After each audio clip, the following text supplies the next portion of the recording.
Assalamualaikum warahmatullahi wabarakatuh. Alhamdulillahi rabbil alamin. Innal hamdalillah nahmaduhu wa nasta'inuhu wa nastaghfiruh wa na'udzu billahi min syururi anfusina wa sayyiati a'malina.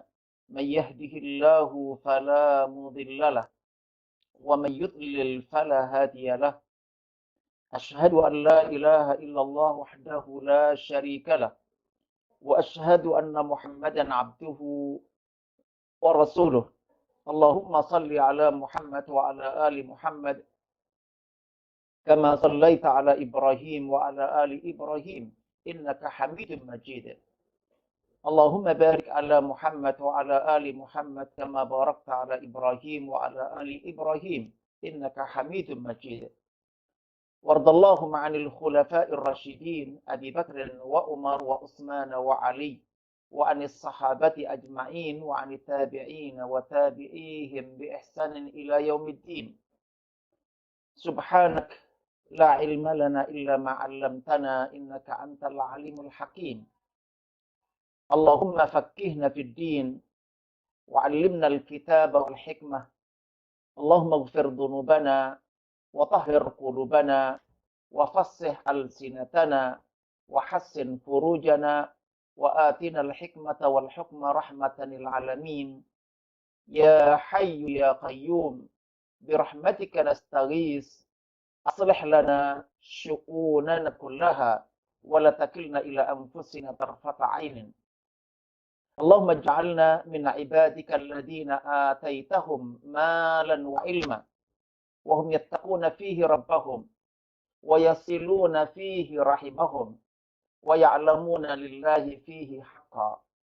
Allahumma ij'alna min akbar kibari rijalil a'malis saduqinal umana waj'alna min akbar kibari al-ulama'i warasatil anbiya waj'alna min akbar a'immatil ummah wa qadatiha wa ruwadiha al-udul birahmatika ya arhamar rahimin. Amma ba'd. Sahabat-sahabatku para pemuda bintang, Bapak Ibu dan peserta kajian yang dirahmati oleh Allah Subhanahu wa taala. Kita masih ada pada kajian membahas atau membedah kitab Salat Jamaah sesuai Al-Quran dan As-Sunnah yang dikarang, ditulis oleh Syekh Sa'id bin Wahab Al-Qahtani. Kita ada pada bagian yang ke-8. Kita akan membahas kali ini tentang berjamaah di dalam salat itu bisa dengan 2 orang saja. 1 orang imam dan 1 orang makmum. Padahal dalam bilangan biasanya kalau jamak itu artinya 3 ke atas. Tetapi inilah satu karunia Allah yang luar biasa. Dengan 2 orang jamaah itu terwujud. Pahala-pahala salat jamaah yang kita bicarakan pada pembahasan-pembahasan yang lalu kita bisa dapatkan. Meskipun kita mendapatkan penjelasan semakin banyak anggota salat jamaah, peserta salat jamaah, makmum salat jamaah itu semakin banyak, semakin dicintai oleh Allah Subhanahu wa taala. Tetapi bahwa keutamaan-keutamaan besar yang kita bahas pada kesempatan yang lalu, di sini kita akan tegaskan, kita akan mendapatkan penegasan bahwa dengan 2 orang saja, 1 orang imam, 1 orang makmum, maka jamaah itu sah dan bisa dilakukan. Mari kita lihat pada slide-slide berikut ya. Yang pertama, dari sahabat Ibnu Abbas. Ibnu Abbas menyampaikan satu pengalaman menarik terkait dengan salat berjamaah ini. Kata beliau, bittu. Ini mabit. Bittu, saya mabit. Saya menginap. Inda khalati Maimunah. Berada di rumah Maimunah. Bibi saya. Maimunah binti Al-Haris radhiyallahu anha. Faqama Nabi, maka di tengah malam saya memperhatikan Nabi bangun. Ya, minal lail, di tengah malam. Faqumtu an yasarihi. Ketika beliau berdiri, Rasulullah SAW ya, bangun dari tidur dan kemudian hendak melaksanakan salat, maka sahabat Ibnu Abbas ini, beliau menyusul dan berdiri di sebelah kiri Nabi. Faqumtu an yasarihi. Saya berdiri di sebelah kiri beliau. Fa'akhadha bi ra'si. Maka beliau spontan memegang kepala saya. Fa'aqamani an yaminihi, dan beliau memperdirikan saya di sebelah kanannya. Jadi menggeser dari yang semula Ibnu Abbas berdiri di sebelah kiri baginda Rasulullah Muhammad SAW, dipegang kepalanya, dan kemudian digeser untuk berdiri di sebelah kanan baginda Rasulullah Muhammad SAW. Dan ini dalil yang sangat jelas bahwa malam itu salat berjamaah hanya berdua. Rasulullah SAW sebagai imam dan kemudian Ibnu Abbas sebagai makmum.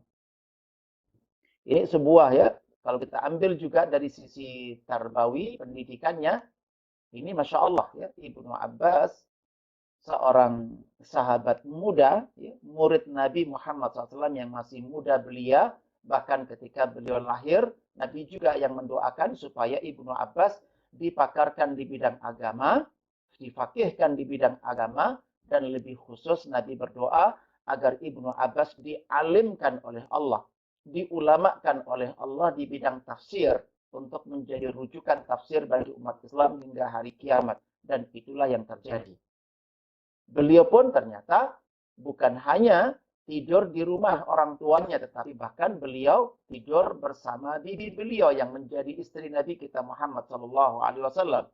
Dan kemudian melihat Nabi hendak melaksanakan qiyamul lail, salat malam, maka beliau pun ternyata segera menyusul dan mengikuti, ya, bermakmum kepada Rasulullah SAW. Dan terjadilah petunjuk yang luar biasa. Satu sisi hadis ini menegaskan jamaah terjadi dengan dua orang saja, dan kemudian menjelaskan tentang posisi satu orang makmum itu di sebelah mananya.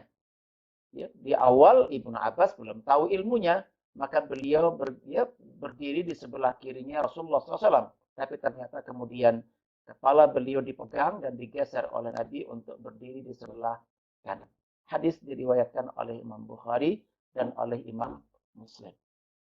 Sekali lagi, ini bukan lagi fatwa, tetapi ini sunnah Nabi kita Muhammad SAW, bahwa berjamaah dalam sholat bisa terjadi dengan dua orang, yaitu satu orang imam dan ya, tentunya satu orang imam dan satu orang makmum. Ya, kemudian kepada dua orang yang menemui Nabi Shallallahu Alaihi Wasallam sebelum keduanya bepergian. Jadi ada dua orang mau safar, melakukan bepergian jauh, dan keduanya kemudian menghadap Nabi, ya, katakanlah minta doa dan minta bekal. Maka Rasulullah SAW bersabda, "Idza antuma kharajtuma," jika kalian berdua sudah ya, keluar dari kota ini, sudah melakukan bepergian, fa'adzina, maka ketika datang waktunya salat, hendaklah ada di antara kalian yang mengumandangkan adzan. Padahal hanya berdua. Fa'adzina. Hendaklah ada di antara kalian yang mengumandangkan adzan. Summa aqima. Kemudian iqamatlah. Ya, lakukan iqamat. Summa liya ummakuma akbarukuma. Kemudian yang menjadi imam adalah yang paling tua di antara kalian berdua. Subhanallah. Dua orang sahabat sebelum pergi berpamitan pada Rasulullah SAW, dan ternyata ada bekal yang luar biasa, yaitu diarahkan agar nanti ketika datang waktunya sholat, ada yang adzan, ada yang iqamat, adzan dan kemudian iqamat, dan kemudian yang menjadi imam adalah yang paling sepuh, yang paling tua dari keduanya. Rawahul Bukhari, hadis diriwayatkan oleh Imam Bukhari dalam bab adzan. Dalam kitab adzan, dalam bab adzan. Ini sama menegaskan kalau tadi adalah perbuatan Nabi ya, bersama Ibnu Abbas. Kalau di sini nilai sunnahnya adalah qaul, ucapan Nabi kita Muhammad SAW, dua orang diperintahkan untuk menegakkan sholat berjamaah. Kalau dari sisi dari sisi kekuatan sunnah, maka qaul lebih kuat daripada fi'il, perbuatan. Tetapi di sini tidak ditemukan ada pertentangan, justru saling menguatkan dan saling mendukung. Apa yang diperbuat oleh Nabi bersama makmum beliau Ibnu Abbas malam itu dikukuhkan dengan kasusnya dua orang yang bepergian. Malah di sini ada tambahan, hanya dengan dua orang bukan hanya iqamat, tetapi diperintahkan adzan juga. Ada adzan, ada iqamat, dan kemudian yang menjadi imam adalah yang paling sepuh. Ini salah satu pendekatan untuk menjadi imam di dalam sholat. Karena nanti ada penjelasan lain-lain terkait dengan yang paling banyak hafalan Al-Qur'annya. Kita lihat penjelasan berikutnya dari baginda Rasulullah Muhammad SAW atau dari sunnah beliau. An Anasin anna Nabiy sallallahu alaihi wasallam shalla bihi wa bi ummihi wa khalatihi. Qala fa aqamani an yaminih wa aqama al-mar'ata khalfana. Rawahu Ahmad wa Muslim wa Abu Dawud. Dari sahabat Anas bin Malik radhiyallahu an, sesungguhnya Nabi Muhammad sallallahu alaihi wasallam shalla, menjalankan salat ya, bersama Anas dan bersama ibunya Anas dan bersama bibinya Anas. Qala, Anas bin Malik yang menyampaikan, meriwayatkan pengalaman pribadi di rumahnya ketika Rasulullah SAW salat bersama mereka, anggota rumah, anggota keluarga, ada Anas, ada ibunya Anas, ada bibinya Anas. Maka kemudian fa'aqamani, kata Anas bin Malik, Nabi mendirikan saya, memberdirikan saya, an yaminihi, persis di sebelah kanan beliau. Wa aqamal mar'ah khalfana, sedangkan perempuan, ibu dan bibinya, mereka ada di belakang kami, di belakang Rasul dan sahabat Anas bin Malik. Jadi kita tahu Anas bin Malik adalah seseorang yang berkhidmat melayani Nabi kita Muhammad SAW dalam kesehariannya. Dan beliau juga perawi hadis ya, Anas bin Malik. Ya, di sini satu lagi penegasan tentang posisi jika makmum laki-laki hanya satu, maka posisinya ada di sebelah kanan imam persis. Dan ketika ada perempuan, maka posisinya di belakang, bukan di sebelah kanan, bukan di sebelah kiri. Ya, makmum perempuan ada di belakang laki-laki. Hadis diriwayatkan oleh Imam Ahmad dan juga oleh Imam Muslim juga Abu Dawud. Berikutnya kita lihat penjelasan yang sangat menarik disampaikan oleh baginda Rasulullah Muhammad SAW di sini tentang arahan yang diberikan oleh Nabi, sanjungan, pujian, perintah suami istri. Jika ada salah seorang di antara mereka bangun, hendaklah membangunkan yang lain. Dan bahkan secara spesifik, diarahkan keduanya melaksanakan sholat berjamaah berdua. Beliau bersabda, "Idza istayqadar rajulu," ketika seorang suami istayqad, terbangun, minal laili, di tengah malam, wa ayqadha imra'atahu, dan dia membangunkan istrinya, fasallaya, maka keduanya mengerjakan salat berjamaah, raka'ataini, 2 rakaat saja. Kutiba, maka kedua suami dan istri ini dengan 2 rakaat yang dikerjakan secara berjamaah di tengah malam itu, maka keduanya kutiba, dicatat, ditulis, diwajibkan oleh Allah untuk masuk minadz-dzakirinallaha katsira wadz-dzakirat. Masuk dalam kelompok laki-laki dan perempuan yang berzikir kepada Allah dengan zikir yang banyak. Padahal hanya salat 2 rakaat. Ini tentunya satu dorongan agar suami istri membiasakan untuk melaksanakan salat berjamaah berdua dengan 2 rakaat saja. Tetapi keutamaan 2 rakaat yang dikerjakan oleh suami dengan istrinya di malam itu menjadikan keduanya tercatat, bahkan diwajibkan oleh Allah. Ya, satu di antara makna kutiba adalah diwajibkan, furida. Minadz-dzakirin Allah katsira wadz-dzakirat. Keduanya wajib masuk dalam kelompok laki-laki dan perempuan yang berzikir kepada Allah dengan zikir yang banyak. Hadis diriwayatkan oleh Ibnu Majah dan Syekh Albani mengatakan hadis ini hadis yang sahih.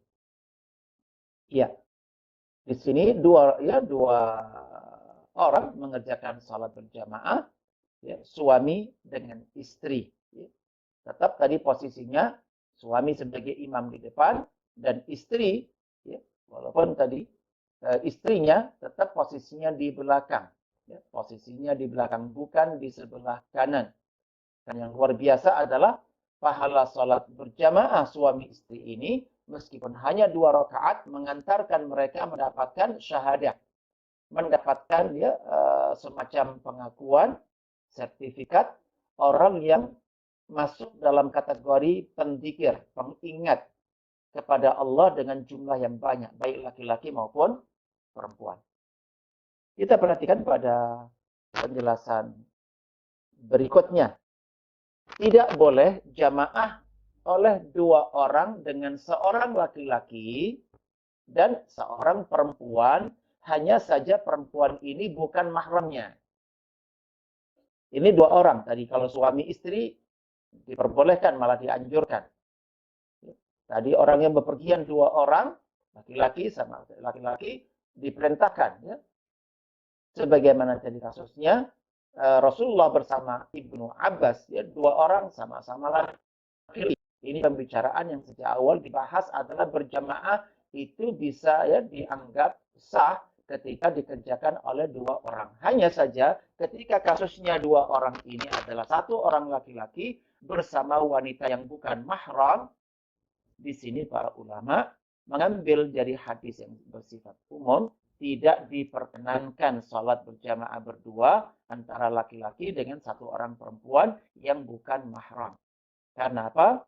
Rasulullah SAW bersabda, la yakhluwanna ahadukum bimra'atin illa ma'adhi mahramin. Janganlah sekali-kali seseorang di antara kalian berdua-duaan dengan seorang perempuan kecuali bersama mahramnya.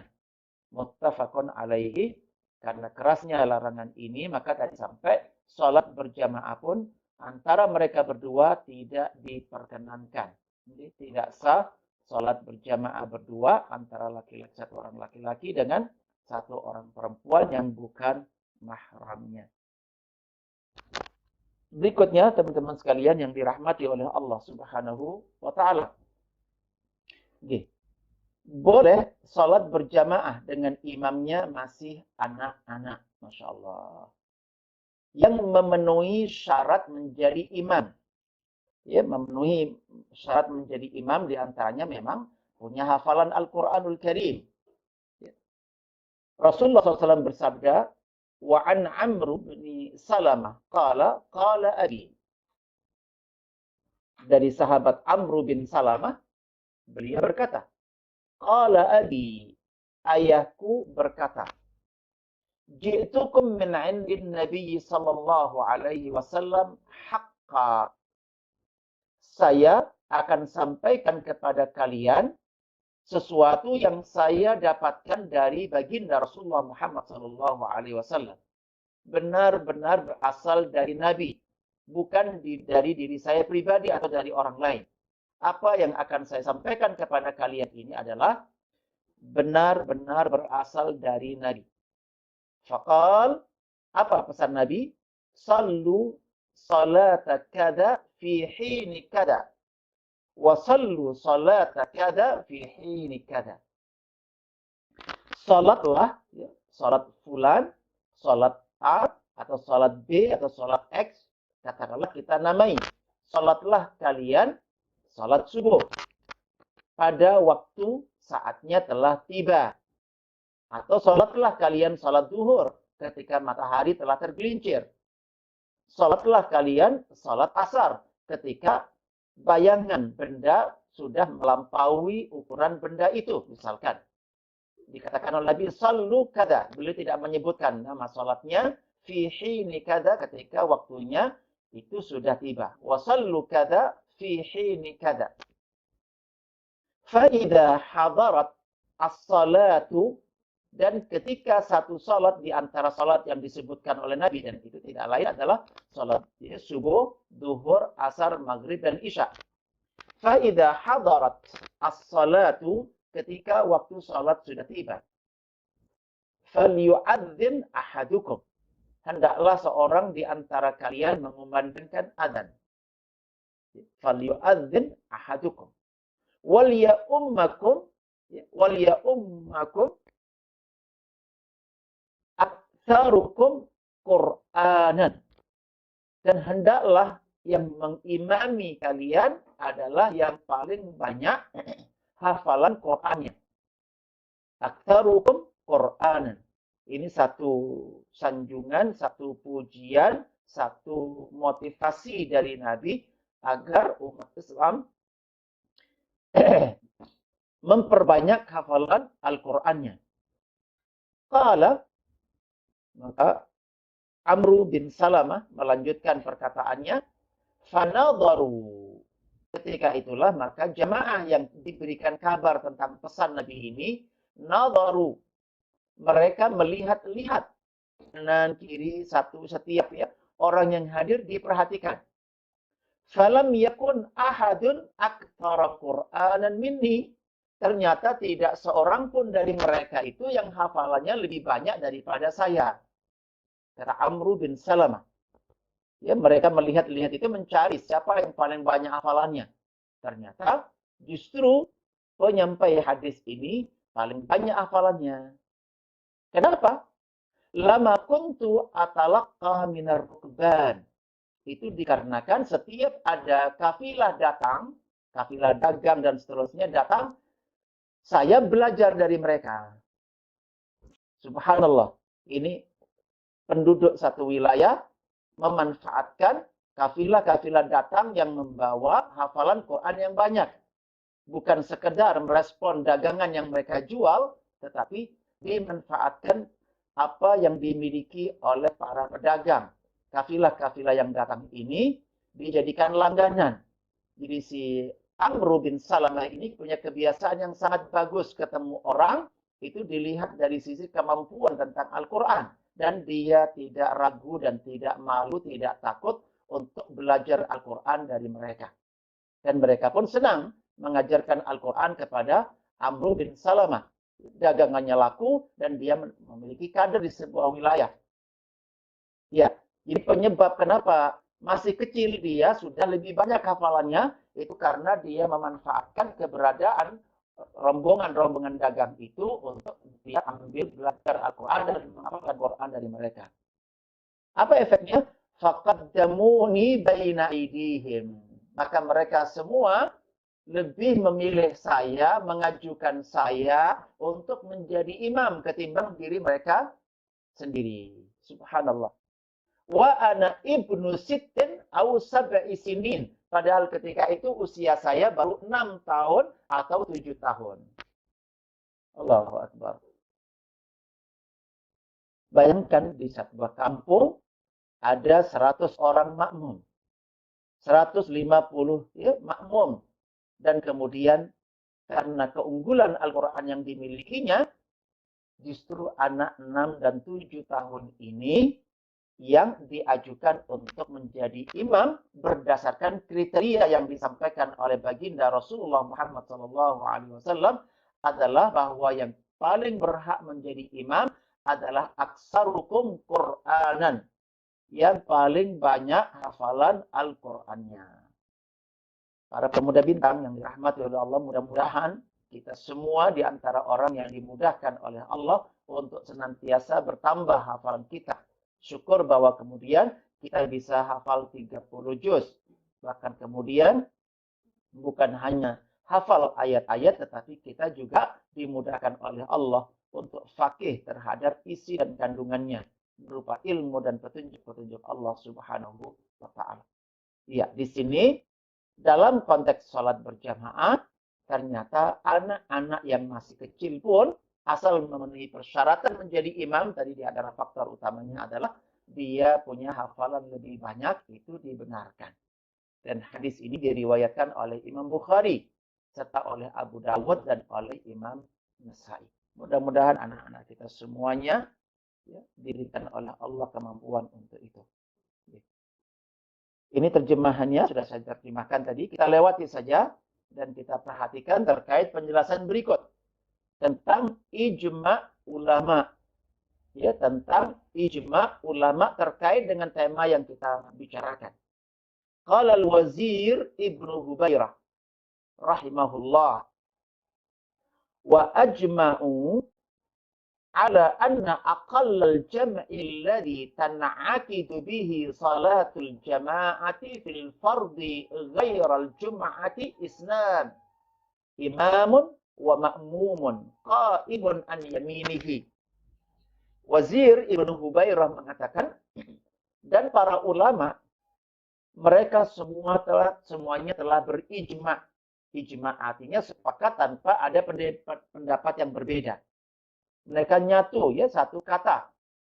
Mereka ijma ya, bahwa bilangan terkecil, kumpulan manusia terkecil untuk bisa menyelenggarakan sholat jamaah bagi sholat fardu. Sholat jamaah bagi sholat fardu. Ghairal jum'ati, selain sholat Jumat.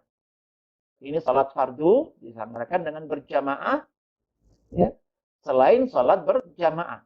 Para ulama sepakat dan bahkan berijma bahwa jumlah ya, manusia yang diperbolehkan melaksanakan sholat jamaah bagi sholat fardu selain Jumat isnani adalah 2 orang. Imamun wa ma'mum, 1 orang imam dan 1 orang makmum. Tentunya tadi dengan penjelasan ya, bukan qaimun an yaminihi, ya, satu makmum laki-laki juga ini berdiri di sebelah kanannya. Hanya tadi kalau perempuan istrinya posisi di belakangnya atau bibinya posisi di belakangnya. Hanya tadi kalau sampai terjadi imam 1 orang dan kemudian makmum 1 orang perempuan yang bukan mahram, tadi tidak diperbolehkan untuk khalwah ya antara mereka. Dia tidak diperkenankan sholat berjamaah berdua untuk menghindari sesuatu yang tidak baik, sesuatu yang buruk ya bagi mereka pelakunya maupun bagi masyarakat. Ya. Wazir Ibnu Hubairah menyampaikan ijma tentang ini. Ya. Nanti Jumat ada pembicaraan tersendiri insyaallah. Kemudian ijma ulama juga wa qala al-Imam Ibnu Qudamah. Imam Ibnu Qudamah rahimahullah, beliau mengatakan wa tan'aqidul jama'atu bisnaini fasa'idan.